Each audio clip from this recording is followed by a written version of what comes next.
Monsieur le maire, monsieur le préfet maritime, mesdames et messieurs les notables, invités de la belle ville de Brest, illustre cité maritime. Devant la porte Jean-Bart, on se replonge dans l'ambiance du XVIIIe siècle. De cette époque où le port de Brest était le point de départ des grandes expéditions maritimes. Les équipages, les savants et officiers sont fin prêts pour cette mission. Brest retrace le fil de son histoire pour célébrer les 20 ans de cette manifestation unique. On a voulu, à l'occasion de ces 20 ans, marquer un coup exceptionnel. Je crois que ça sera une très belle fête. Brest a les pieds dans l'eau et c'est de l'eau salée qui coule dans ses veines.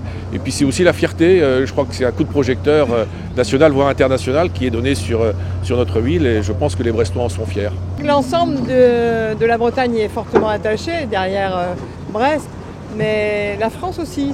La cité du Ponant offre le plus beau des théâtres pour célébrer plus de 2 siècles d'histoire maritime.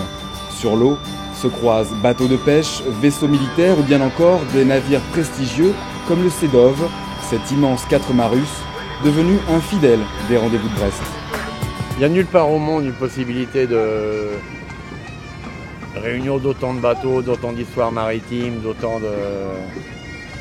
Et comme c'est tous les 4 ans, c'est pas qu'on oublie, mais on est vraiment content de revoir. Puis il y a des bateaux, je les connais presque tous, mais il y a des bateaux qu'on aime vraiment bien, après on les voit sous voile, et puis c'est un moment de partage d'un savoir maritime réel. Chaque embarcation vient ici raconter son histoire, mais avec un langage commun, celui des gens de mer.